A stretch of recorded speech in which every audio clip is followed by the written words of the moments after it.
Welcome back to Good Morning Vail. Father Brooks has joined me. This is going to be a little bit of an interesting one because usually you do this in private. Father Brooks, thank you very much for joining us.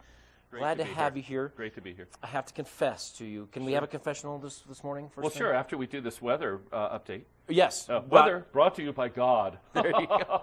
So, yes. What's it going to be? We're going to get big snow? So I'm in snow? sales, not management, but you said decent little storm coming through. Storm. So let it snow. Let it snow. Let it snow.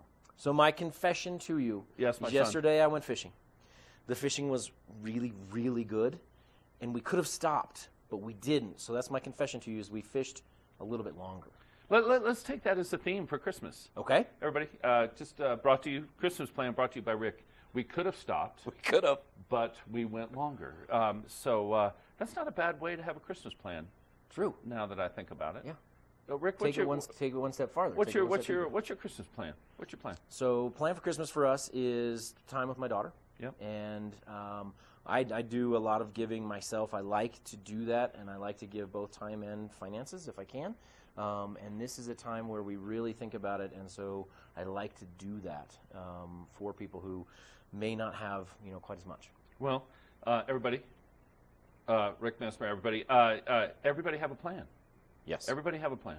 What's your Christmas plan? What are you going to do distinctive, unique? Because if you give your money, if you give your time, you're giving yourself. Right. And that's the only gift we have to give. And it feels great. It's ourselves. It elevates everything. So I'm big on, I think last week we talked about who we're going to serve.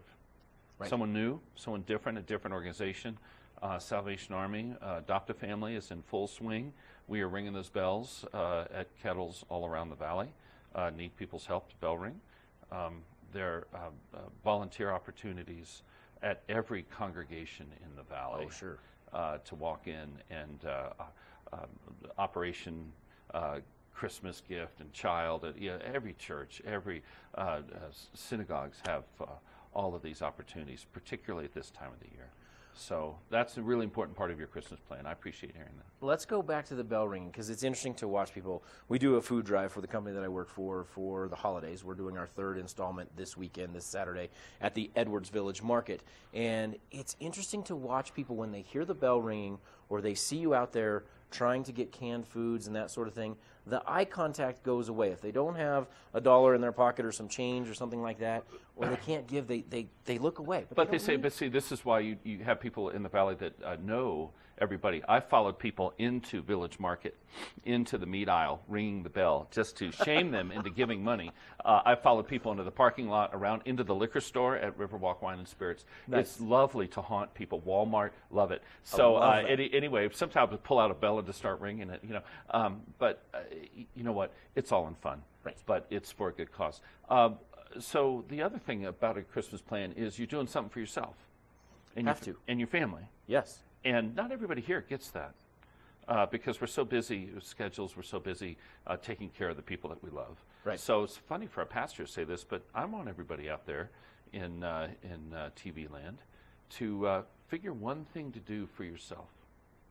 Now, for many of us, it's worship.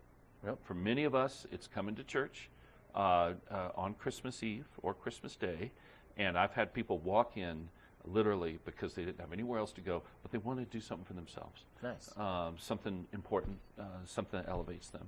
Right. And, we forget that sometimes, I think, in the crush of this season. Well, and this whole focus on everybody else, everybody else, you have to do it for yourself, or you can't give to everybody else, or at least you can't give as well.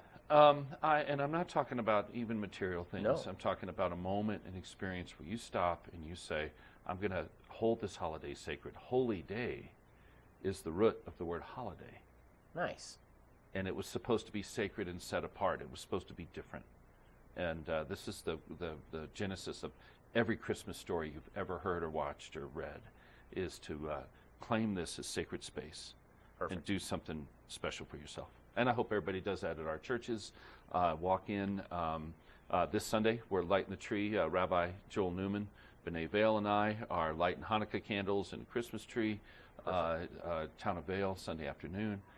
plenty of opportunities to have those special moments here. Give some of yourself. I like it. Father Brooks, thank you very much for being here. All right, I'll hear your confession anytime, just the two of us. There you go. Or all of you everybody watching else, on right, TV. exactly. Thank you very much for coming in. We're going to take it to Ashley. You heard it. We've got weather brought to you by God coming your way, and Ashley's going to tell you all about it.